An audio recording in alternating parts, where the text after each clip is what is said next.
Hey guys, JB here from Alpha Wolf Consulting, coming to you today with another episode of Spirituality and Me. And this episode will be around some recent understanding I had, and it's around surrendering to God.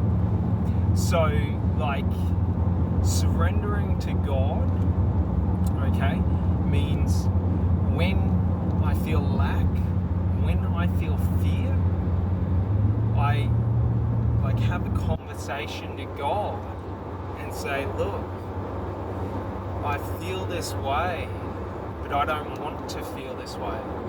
So I give you my lack. I give you, my struggles, my fear, my pain, my failure. And you have that, God. I accept that you can handle that better than I, because you are with me, God, always and forever.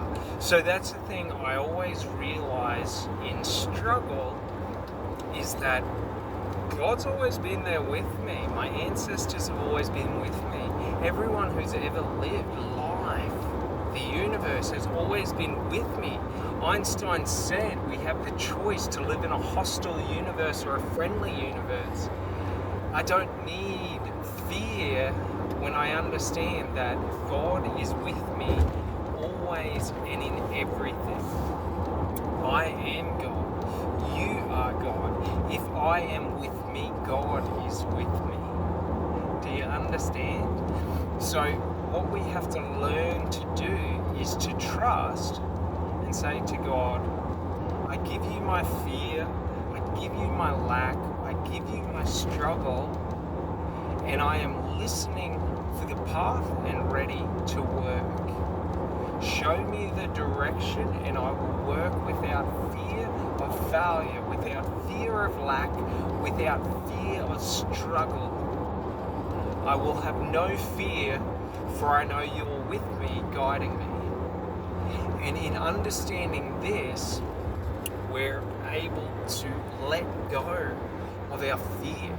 Because the hardest thing, and the reason why it's so difficult to let go to our fears, is because we feel like someone needs to hold on to them so that at least they're aware, so that they can prepare for it. But to prepare for fear is to live in fear.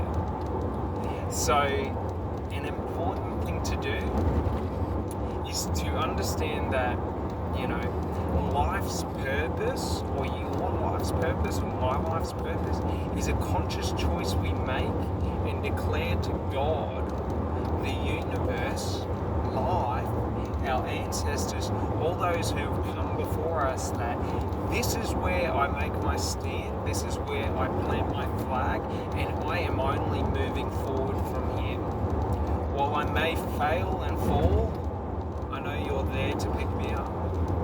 While I may, struggle, I know you're there to give me strength. I have your strength in anything. Know this, if you ever feel like you need strength to deal with a situation or get through life, all you need to do is close your eyes and ask God to give you his strength. And then realize that if you're talking to God, God is with you. So you already have his strength. And it's in that realization that all burdens become easy to lift.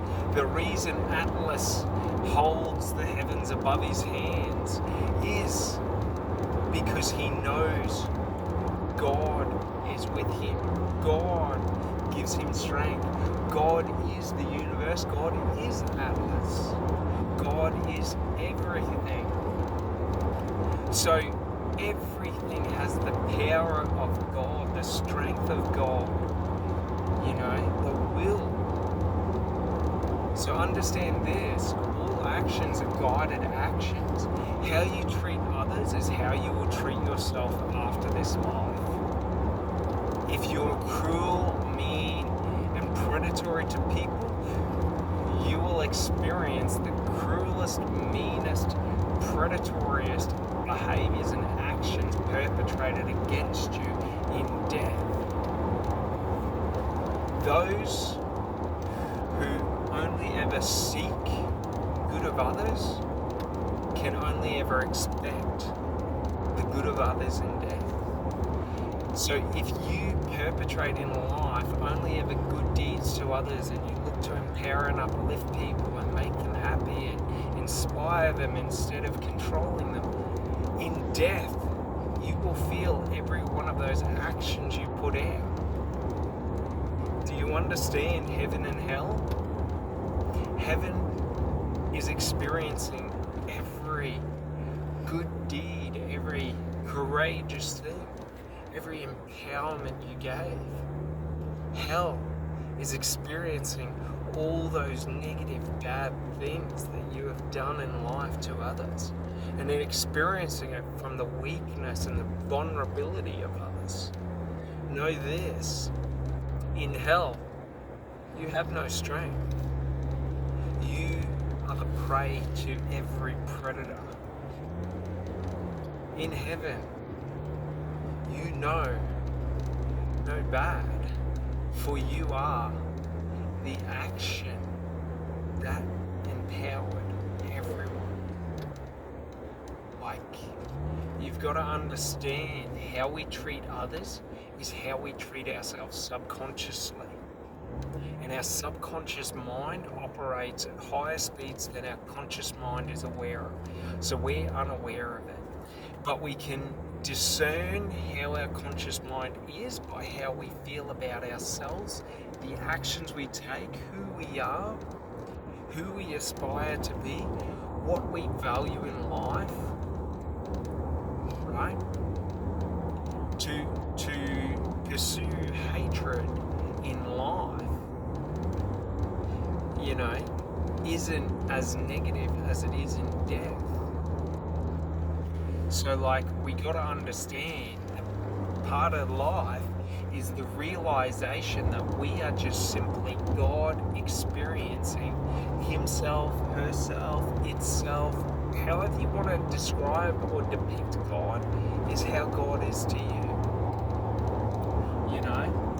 And it's very important to understand this, because in understanding this, we are able to take control of our actions, and we can choose individually to be the version of us which is Jesus reincarnated, or we can choose to be the devil, Ares, the god of war, whoever you want to depict it as.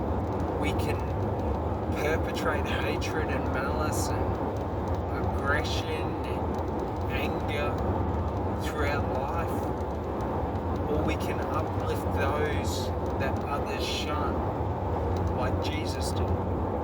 We can empower those that others fear, for they are different, like Jesus and the lepers.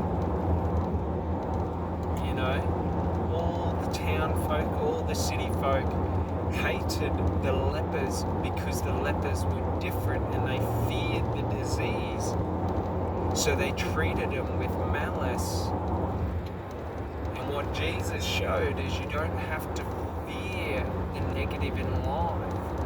You can exist in the negative and still be positive and beaming.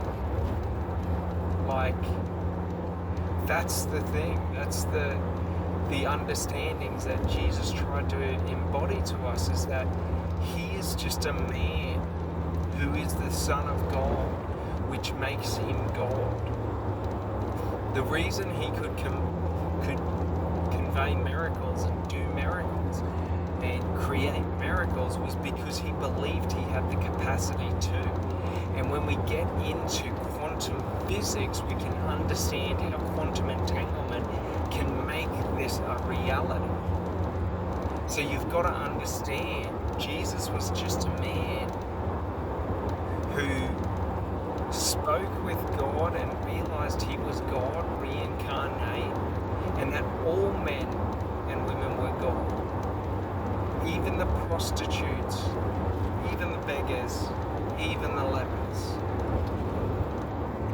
Like the understanding of surrendering fear, like Jesus did to God, is that I don't need to fear being attacked, for I know God is with me if you attack me. Jesus was not a soft person, but he said always turn the other cheek. The reason he says turn the other cheek is because what others perpetrate against me is how they perpetrate themselves. I don't need to respond and punish other people because they will do it to themselves, and they do it to themselves. That's why they're acting that way. When others act in fear and insecurity, it's because they torment themselves with fear and insecurity. I need not respond to that. I need simply turn the other cheek and accept that how they're treating me is just how they're treating themselves. And it's more of an outwardly internal cry for betterment, you know? And it's very important, because if someone attacks me physically, I don't turn the other cheek. You defend yourself. Jesus never said, thou shalt not kill.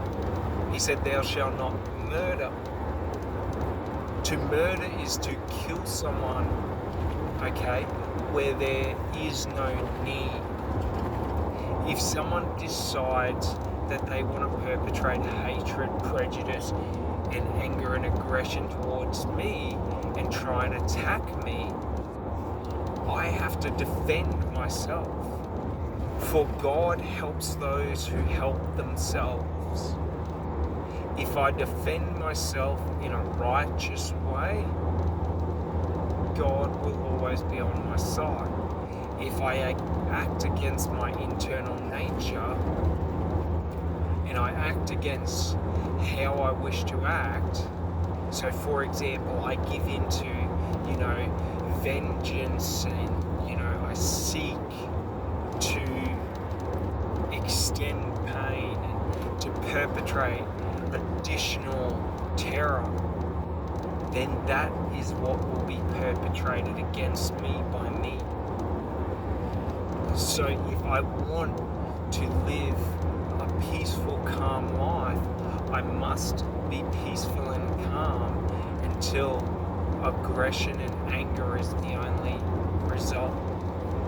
So to turn the other cheek is to not let other people's actions affect your internal state of being. But if they physically affect your physical state of being, you have to defend yourself with everything, with the belief of righteousness. For to do anything else is to accept that you don't trust in God. So to attack in virtueness is to, and righteousness is to attack without fear, okay? Which means I don't need to fear my enemy, and I don't have to kill them. I don't have to fear the attacks. I just need to trust in defending them. And if they continue to attack, I give them every opportunity to stop. Okay? But if it comes to me or them, I choose me over them. So that is what, the Bible and Jesus teach us, because they use words like meek. And meek doesn't equal weak. Meek equals quiet strength, reserved strength, strength without fear. When I have fear and strength, I must attack those who potentially could do better than me. Do you see it in society? When others attack others, i.e. war, it's because they have fear. Now, the problem with fear is a weakness, because fear limits your ability to hold control. You become more reactive in fear. So in fear, when you show me fear and attack me, if I ever need to or choose to, I can manipulate you quite easily because your logical thinking is very limited in a state of fear. So like all my strength is sapped and replaced by aggression in fear. So while aggression has strength, aggression doesn't have will. Aggression doesn't have fortitude. Aggression doesn't have righteousness. Aggression has anger. Aggression has hatred. Aggression has lack. Aggression has fear of death, fear of failure, fear that I'm not good enough. To let go of the fear that you are not good enough is to unlock your full potential. For if I punch with the belief of 100 kilos of pressure, my body will release 100 kilos of pressure in any given second or given moment of my life. I am only using 10% of my body's muscle mass in full exertion. Know this, if I can put out 20 kilos of pressure, I can easily put out 200 kilos of pressure. So know this, righteousness, when we hear about these feats of these people, like David and Goliath, I ask God because for what I want in life, I need to have the belief of David, the belief of Moses, the belief of Jesus that even in death, God is with me. It's okay. For I need to be able to act with zero fear of death because fear equals corruption. When I am afraid, I become corrupted. So I must learn how David gave his fear to God and put all his belief in that stone, in that sling, in the might behind his arm to take Goliath down. He did not walk out there with fear he wasn't good enough, fear he wouldn't do it, fear he would miss. He walked out there knowing that he need not think. He is that stone.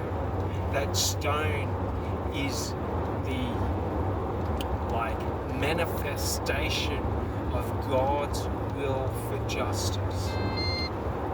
And this is important to understand because God doesn't believe in justice. So while we give our fear to God, God gives his trust to us to be righteous, to be pure of heart, to want better for others, to seek, to serve and protect those who are vulnerable and weaker than you, to lift up those who need to be lifted up. The thing is, when we don't fulfill that, when God puts his trust in us, he takes away our power and our belief by allowing fear back, by releasing the fear he held on us. So while your life's purpose and my life's purpose is a choice that we make and we say, God, this is the direction and the path I will walk, he gives us the strength and lays out that path for us with everything we need to succeed. But if we choose to not believe and we choose to stray, he will release that fear back to us. He will release, all of those limitations temptations that he took. Because it's just in understanding this that we become the version of God that is in us. God is the creator of all life. We have the ability to create life with our words. With words, we can empower and inspire others to do tremendous and great feats. With words, we can tear down society. We can diminish others until they're nothing but barbarians. We can control and manipulate people to form hatred and live in hatred and fear. So understand, the devil is just that aspect of us, that voice that says, give in to fear. You're not good enough. You cannot do this. And we have to snarl back with belief, faith, and knowing that I do not need your fear. Your fear is nothing to me. For even if I have to walk through the valley of the shadow of death, I will fear no evil. For no weapon formed against me shall prosper. And in death I will rejoice, because I will be caught by God, by Jesus, by my ancestors, by life, by the universe, by all those who have come before me, those who have passed. Know that the energy force that is life, that gives me life, is any and everything that has ever existed, and does exist, and will exist in the future, for it's all energy. So in death, my energy is just captured by that energy, and I can rejoice. For in death, to die for our beliefs and our values, to die on our belief of serving our God, is to die in purpose and servitude to God, with God. You don't die alone. The lie in life is that when you die, you're alone. You're never alone. God's always there with you. You don't even need to acknowledge God. God's in your heart. God's in your feelings. God speaks through your subconscious, and your subconscious only has control over your emotions, feelings, fears, and all of that. So, should you choose weak actions, God will let the devil into your mind. Should you then choose strong actions, God will usher the devil back out. Like there's no right or wrong to God. God doesn't believe in right or wrong. It's not an aspect of life that he understands, because the collective consciousness is life. If I get a pimple, that is a genetic defect where my body's trying to get out defective genetic material. Do I see that as negative loss? Do you sort of get it? Like, if I am God, we are all the cells that make up my body. We are the cells that make up the earth. The earth is the cells that makes up the galaxy. You know, the galaxies are the cells that make up the universe. The universes are the cells that make up God. Like, everything is connected in a two-way tether. What's big is small, and what's small is big. What's irrelevant is relevant, and what is relevant is irrelevant. That is how God understands. So, like in life, it's in every moment we get to choose. Do you trust God with your fear and only take actions of empowerment? Or do you let the devil in and expand those fears in your mind and fuel your fear in life?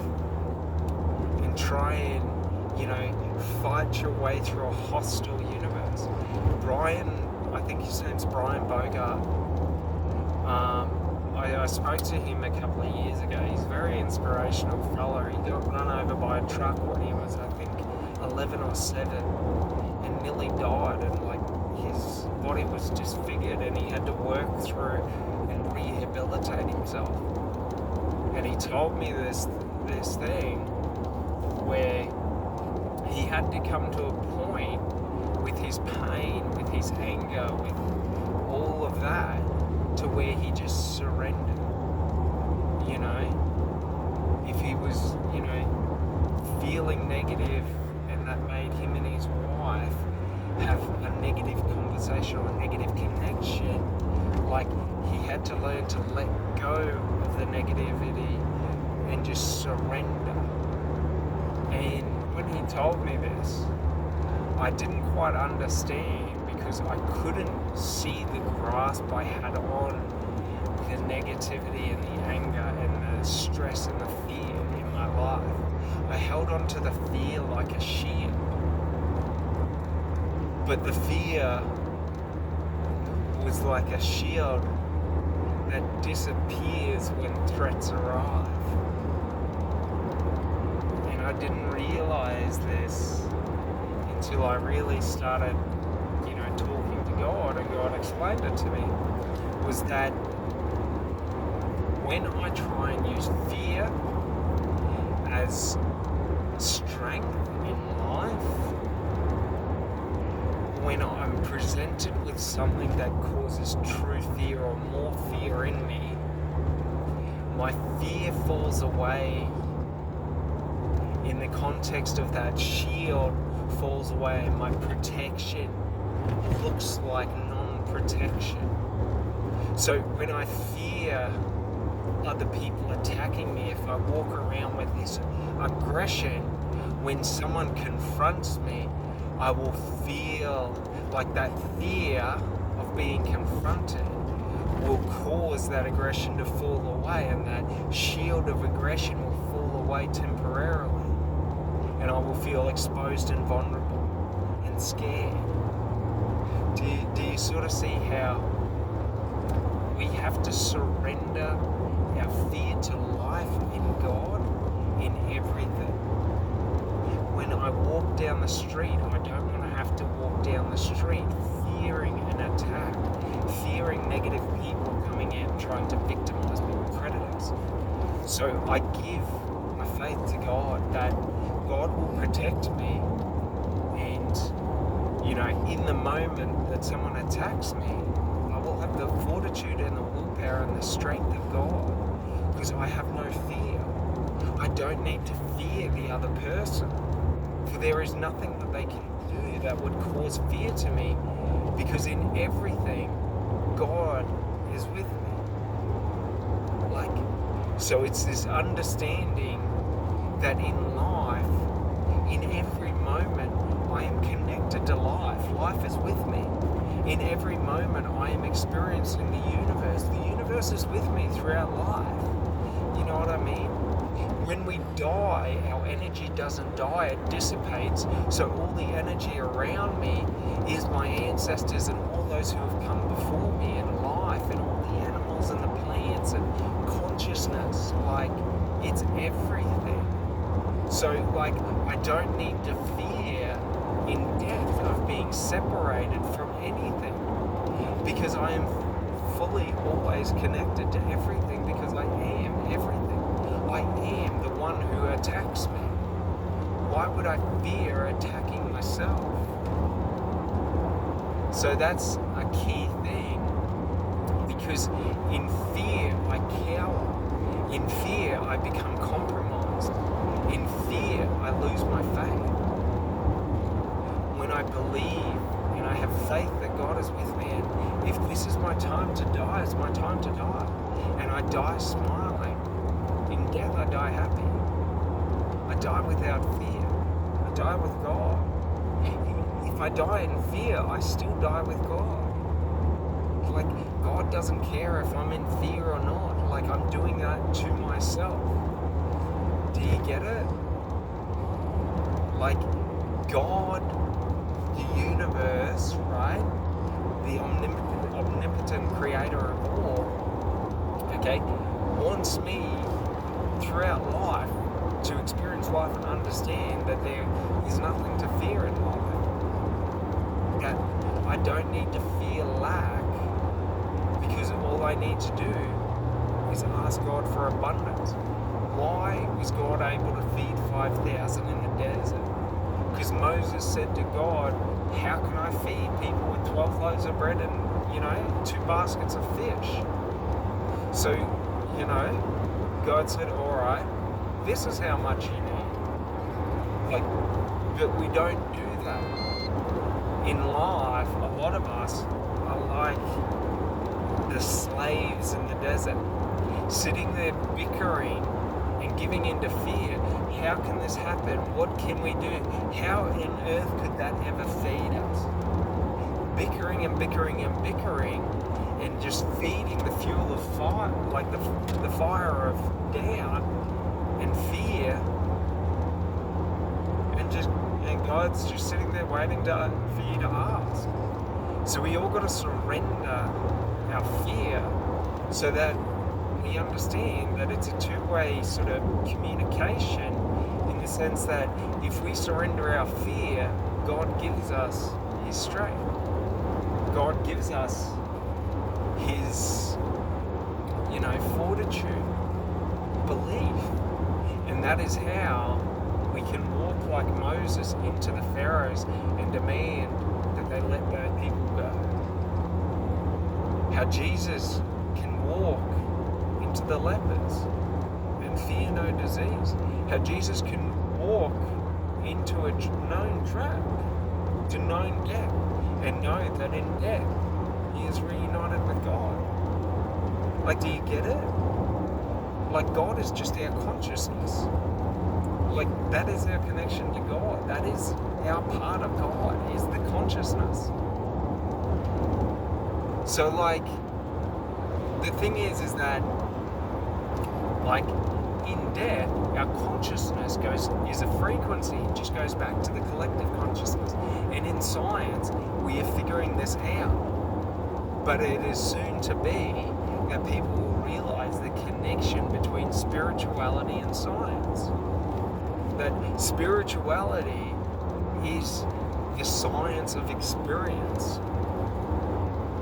Because in experience, I can experience things outside of my physical body. The yogic monks, the Tibetan monks have proven this time and time again. Like, it's said that a true yogic, and this is what Sadhguru said, that a true yogic, like someone who is like truly enlightened and truly like spiritually balanced and in control of their spiritual energies, when they have served their purpose on life, they simply go into a meditation and slow their heart and let their life force leave their body, let their consciousness go back to the frequency.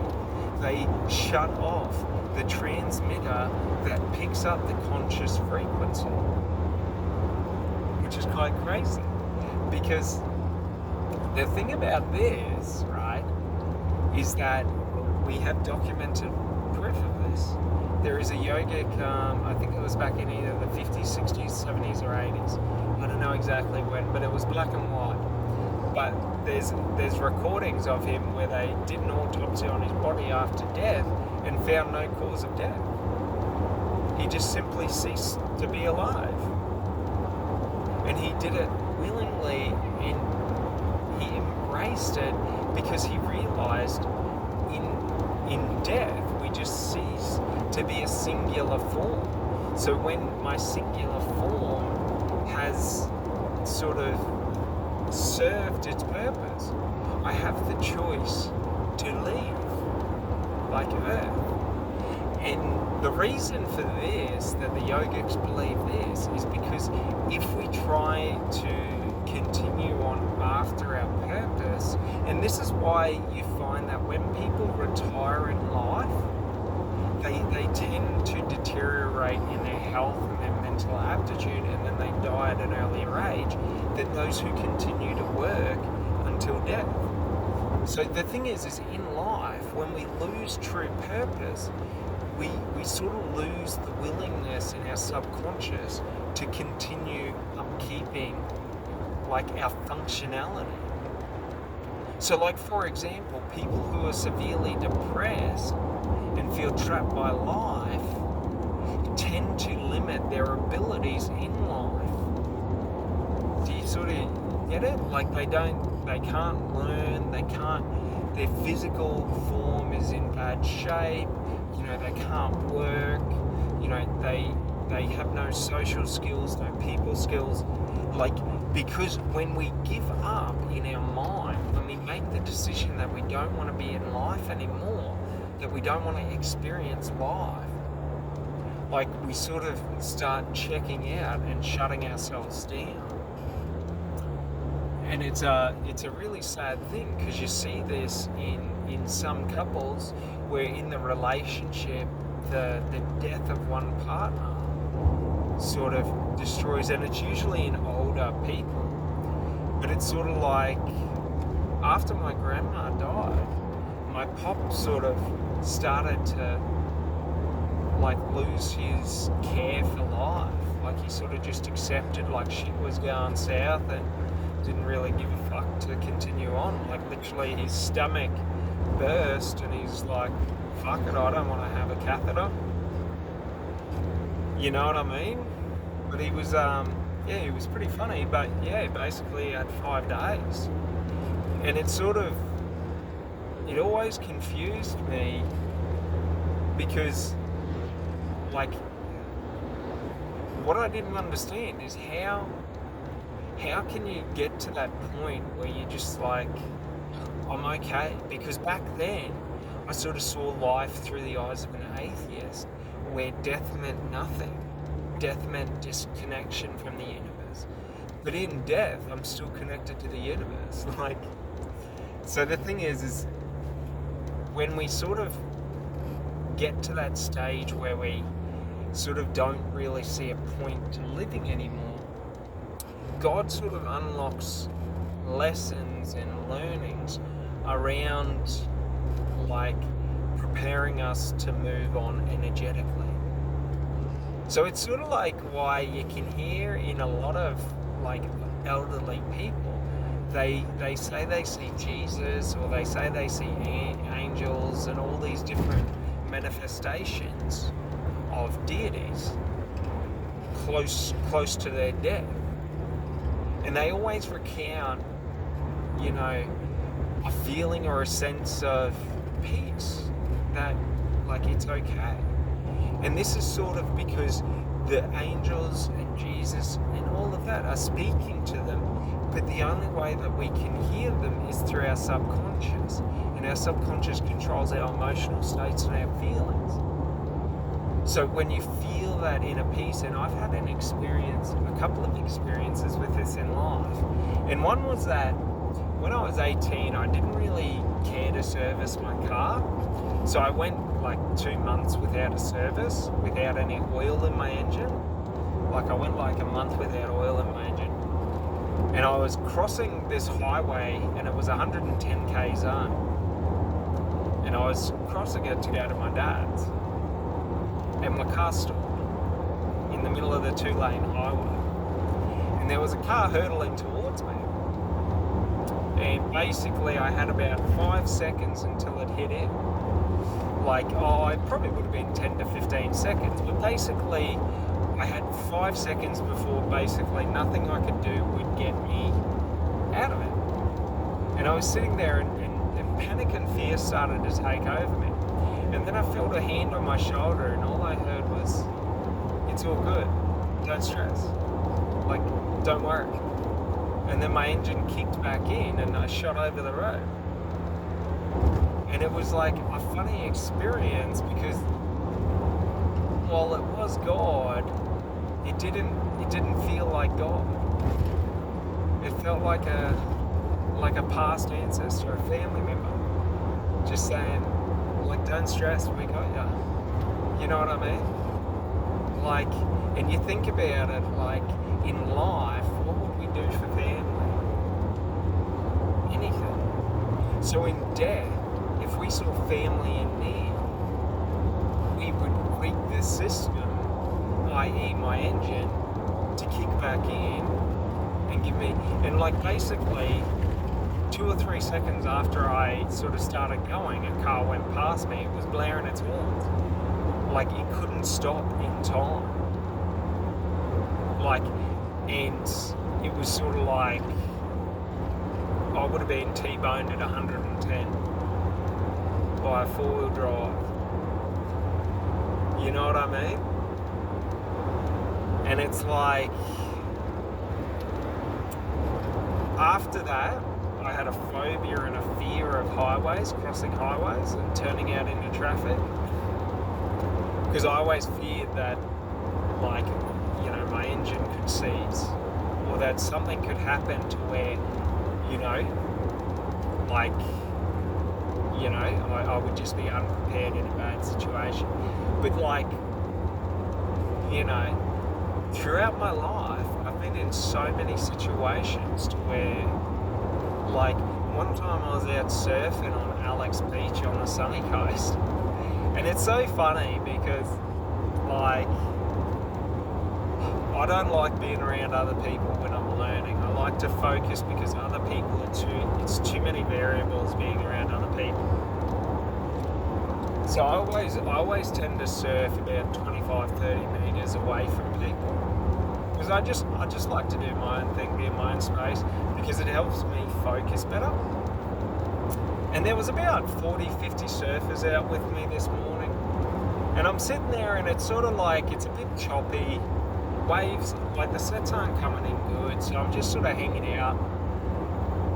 And I'm sitting there and I watch the rescue helicopter and it's sort of flying and it's flying pretty low and I'm looking there.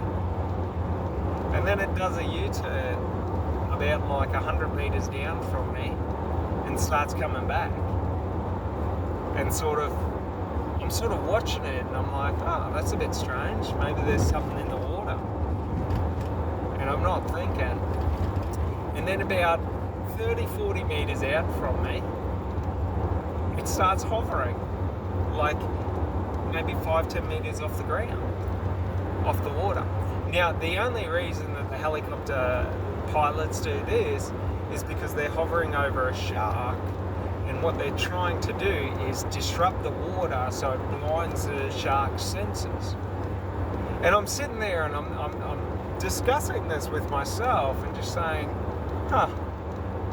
the only reason that they do that is typically if there's a shark in the water. And then I sort of looked to my left and looked to my right and I said to myself, there's no one out here with me anymore. Maybe I should swim back in. So I swam back in, but that's what I mean, like, I get in these life or death situations to where, like, what would have happened if that helicopter wasn't there? But like I wasn't scared, like, don't get me wrong. When it comes down to it, you put me in the water with a shark, my only option is to fight. I can't outrun it. Like, that time I had a surfboard, so because I'm on the top of the water, not that I can outrun it, but I can usually move pretty slyly away from it. And it also gives me something that I can push in between me and the shark's mouth. So I'm sort of safe. But, like, the thing is, yeah, like, in a no-win situation, the only way out, you know, and this is what sort of God taught me at a young age, was the only way out of a no-win situation is through. So it's the Hail Mary pass. It's the long shot. It's the bonsai charge. You know? It's where in ancient times, in the Celtic, you know, barbarians they had, and the Nordic, you know, Vikings and barbarians, they had this belief of the berserker. And the berserker was a warrior that could embody the berserker rage of God. to where the berserker typically had, you know, 2 axes, a long, like a big blasted sword, like a 2-handed sword, or they'd have a double axe or something like that. They didn't carry protective shields and they didn't wear armor. They were typically painted and they were like fanatical zealots, like religious zealots. And what they would do is they would drink and take drugs to get themselves into these higher states to enact berserker rage. And it's sort of like, to understand this is to understand psychology and understand state management and how to manipulate your emotional states. But what they did is they gave their fear to God. They invoked the berserker, and should they fall, you know, they said a prayer that in my death I will be so fearless that I empower all those who see my death to be emboldened with the berserker rage, to forge forward without fear, to lose control of their mind. And we have stories of this, to where they empowered and inspired armies. And we talk about this in modern and, you know, in like, you know, medieval and all of that, where we have these great generals, these leaders, these warlords who led from the front without fear, who inspired those and knew in their death that martyrdom was with them, that when they died they would empower and inspire all those around them to take up the charge and the call of leadership. This is what happens in wolf packs. This is why the alpha is always the first to attack the threat, is because the alpha is showing the way that to be the alpha, you have to give yourself to danger for others, for the protection of the pack, to show and inspire the betas, one of the betas, to understand that the mantle of the alpha isn't strength, it's through responsibility, through accountability. The alpha is responsible and accountable for the pack's well-being.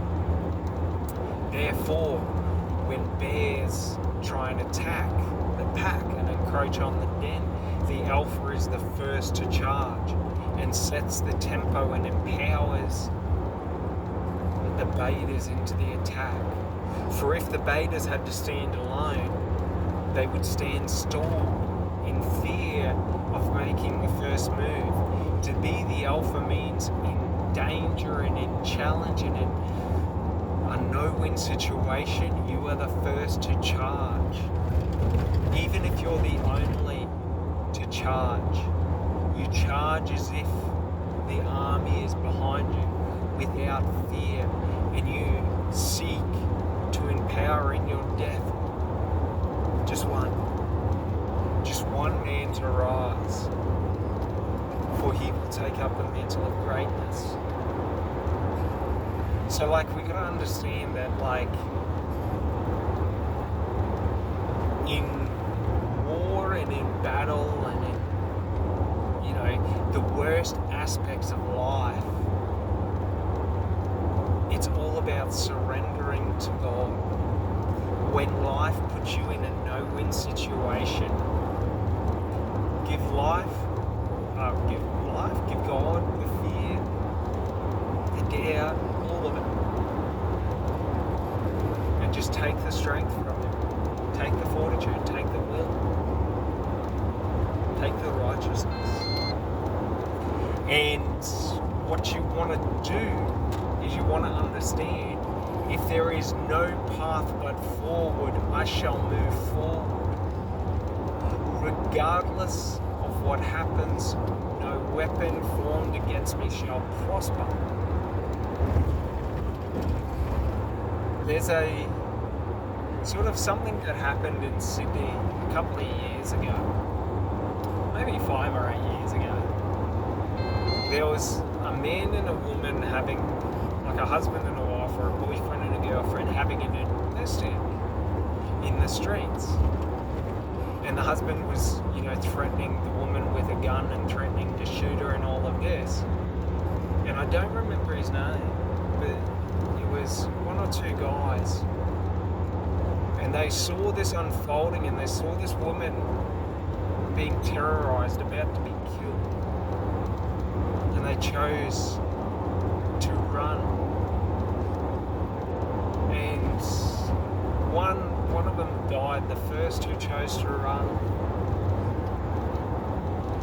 And when he made that decision, he inspired another to take the exact same decision. And it's like in life, we all get these moments to choose, to give fear of like hurt, loss of life to God and to just do His will,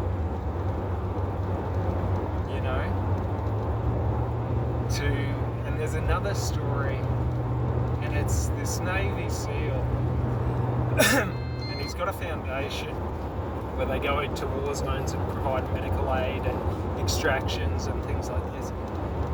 And they're like, oh man, I can't say that story without like crying, because it's like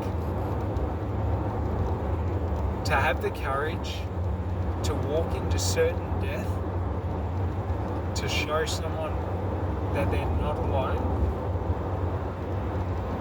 like that level of strength, nothing can defeat it. And like my whole life I prepared myself for the military and to reenact great actions like that. My goal was to have the opportunity to be able to run out into a hail of bullets, and this is what he did. I can't remember his name, this Navy SEAL, but there's many stories about him. But basically, they were extracting these civilians who had been pinned down by ISIS or Al-Qaeda insurgents. Oh no, it might have been ISIS in either Raqqa or Mosul. And there was these people being they were trying to flee from ISIS, but they were caught. ISIS were in this hospital, and they were caught in the crossfire because ISIS were laying down fire on the street and killing anything that moved. And he wanted to go and get them out.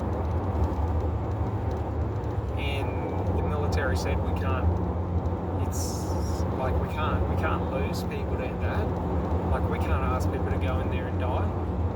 So they said, if you get people to volunteer, like a Jeep, you can go in there. And if you get one of the tanks to volunteer to go as a shield, you can go in there. So they had an M1 Abrams and a Humvee, and they sort of went up there.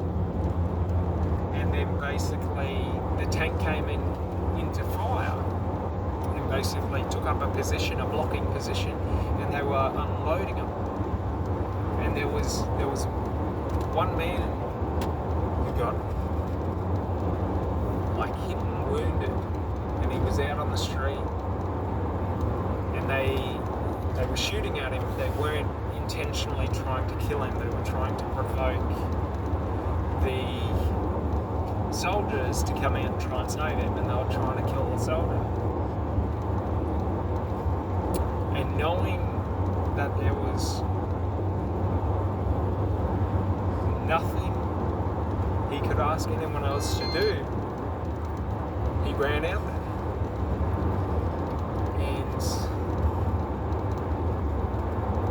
he ran out in a hail of bullets and grabbed this guy and started running back with him, and was either hit in the legs or hit in the torso, went down. And And he knew that there was only one choice. And this is what Navy SEAL and military training is designed to do. It's designed to instill this understanding and belief that when you have no choice, the only choice is forward. So being shot, lesser men would die from a wound like that. He got up and started dragging him. And then I think he was shot again. And started dragging him and got behind the tank. But there wasn't enough room in the Humvee for it. So they had to run behind the tank because the tank was taking on, I think, RPG fire. So the tank had to start backing up. Now, tanks don't have reverse cameras. So when you're behind a tank, when it moves, you have to move at a specific pace. So what happened was, he was going and going and going. And then he fell. Exhausted, fear that he wouldn't make it. You know, that fear of failure, fear of death. You know, he saw the tank coming and rolled out. And then he was back to being exposed. Back to that same position of only forward.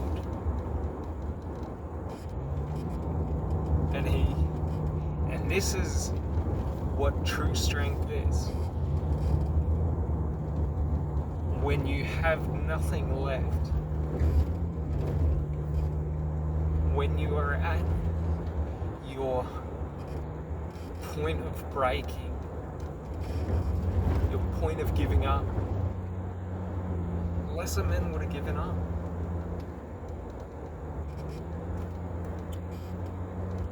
At that point, you get a choice. David Goggins talks about this.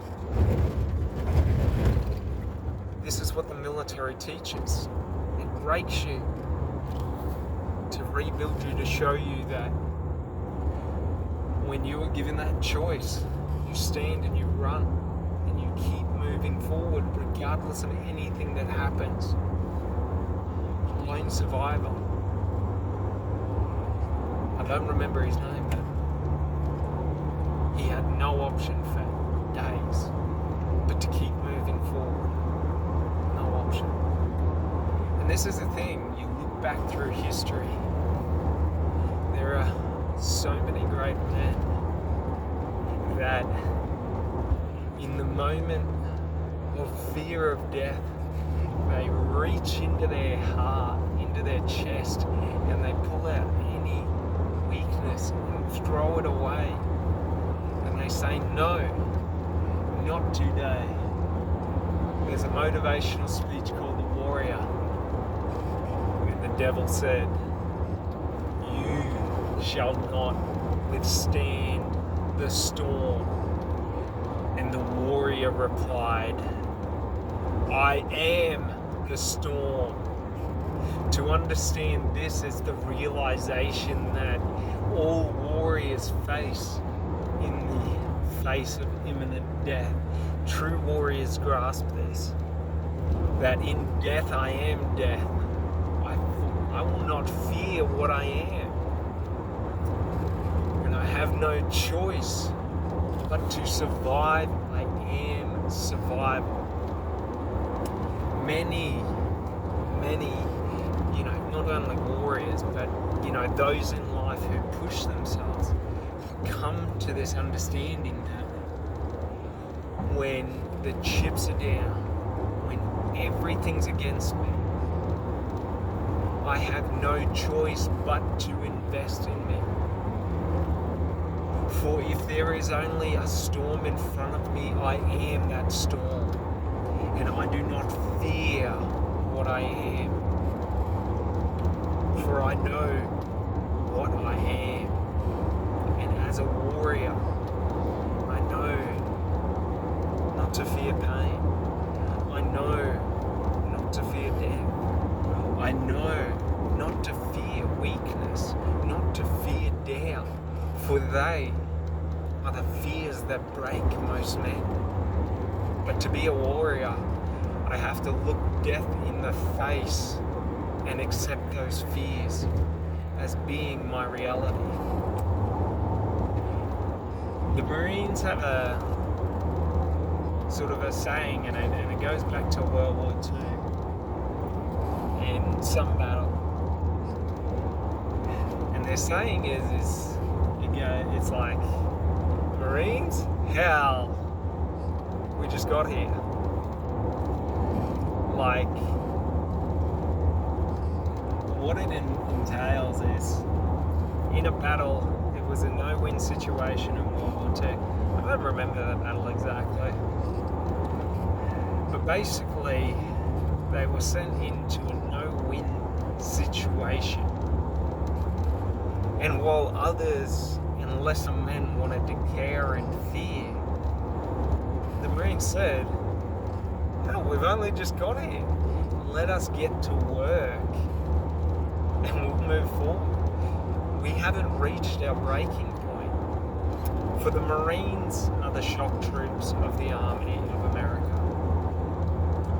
The whole Marine training regiment is designed for shock and awe. So they entail their candidates and the Marines through intensive shock treatment, so that in times of high stress, when there are RPG rounds, grenades going off, where there's high artillery all around, explosions everywhere, pure chaos, the Marine says, "Hell, I'm at home." And it's sort of an understanding of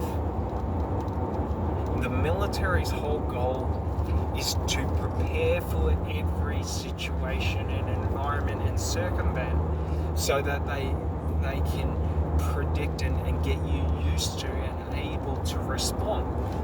But the modern military has to allow and account for accountability and adaptability.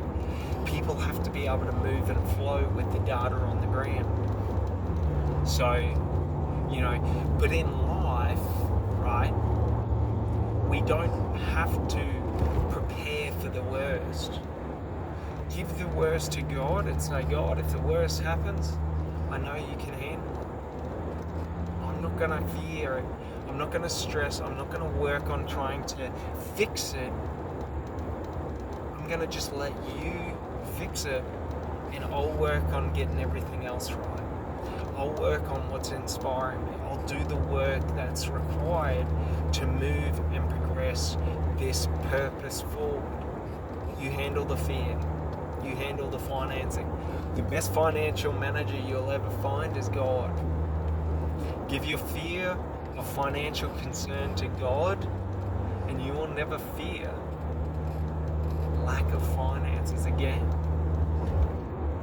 So the thing is that when we give our fear of financial concern to God, and I don't need to figure out how I'm going to finance everything, I can start focusing on the actions that impact others. If we're building a business, we can focus on impacting our customers and really building amazing relationships without the need to charge everything up front. Do you sort of see? It allows us to become the best of us without the fear of how am I going to do this? Without the fear of how am I going to pay the bills? Without the fear, all we got to do is be willing to take the actions and to listen to God and our heart and our emotional states and our feelings about how do we feel about how everything's moving along? How do we feel every day about how our life is progressing? Are we living in our purpose, or are we living purposefully? Or not purposefully, but purposelessly.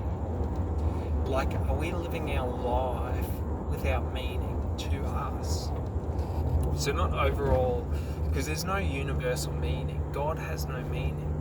God doesn't understand meaning. That's why all God asks is that you repent your sins and it's all forgiven. That's all you have to do. Because when you acknowledge your sins and you ask for forgiveness, forgiveness can be given. If you don't ask for forgiveness, no forgiveness can be given. If you do something to me and you think that you've upset me and that I am angry with you and you think that I have justification and right to be, unless you ask for forgiveness, I can't give you forgiveness. I can forgive you for, like Jesus said, forgive all those who trespass against you. For you know not who trespasses against you. Like I don't have to hold on to grudges in fear that if I don't, you're going to use me again. But I can't progress forward in the context of, like, I can't act like not that I can't act like I've forgiven you, but I forgive you as a person, but I can't progress that relationship forward until you ask for forgiveness. Because you have to show me that you've done something wrong and that you want forgiveness before I can forgive you. Because when I forgive someone and when I let them go, okay, it's see you later. I don't hold on to any grudges. Do you sort of get it? So in life, we've got to, when people act against us, when people, manipulate, when people, do things that diminish from our quality of life, rip us off, and all of that, holding on to that only hurts us. Because we're living life in anger, fear, resentment. So it's just what we're going to draw into our life. So what Jesus says about turn the other cheek is that if you want to have power in life, in terms of power within yourself, you have to learn to forgive everyone who acts against you, because you can't give them the mental space. You can't focus on how empowered you are when you're thinking about all the disempowering actions people have done to you in the past. Do you sort of understand? Holding on to what other people have done to you, you're holding on to that victim mindset or mentality. It doesn't matter what other people do to you, because nothing they do can affect you unless you allow it to affect you. So that's the thing. That's how Jesus was able to die on the cross and bear that weight without cowering or without giving in to fear or without anything like that. He was able to progress forward and accept his fate with gratitude and acceptance. And it's a really cool thing if we individually learn this in life, because that's how we unlock our power to being able to be the sort of best authentic version of ourselves in everything that we do, without the fear of negativity happening to us. So it's very empowering. So I hope you understand, and you sort of get a bit of an understanding of in life, we can look to those who have already sacrificed to see what happens when we give our fear of failure to God and we just accept, that we can progress in our most empowered state, and we don't have to hold on to any negativity or fear. We can let go of it. Let God hold on to it. He's got immense power. He can hold on to anything. But just know, if you give your fear to God, you have to act in his best interest. So like it's a two-way street, in the sense that like however you represent, being your best or being the best to others, or how you treat others, like however you represent your ideal life of how you're living and how those around you are living and how the interactions are. Like if you let go to the fear of everything and just do it, right, and live it, God will make that happen for you. But if you give in to the fear and you stop living it, God will give you your fears back. And your doubt and your fear of failure and all of that will come back. And it's only through asking for help that help can be given. All right. Well, I hope you guys have an amazing day, and I'll talk to you later. Bye.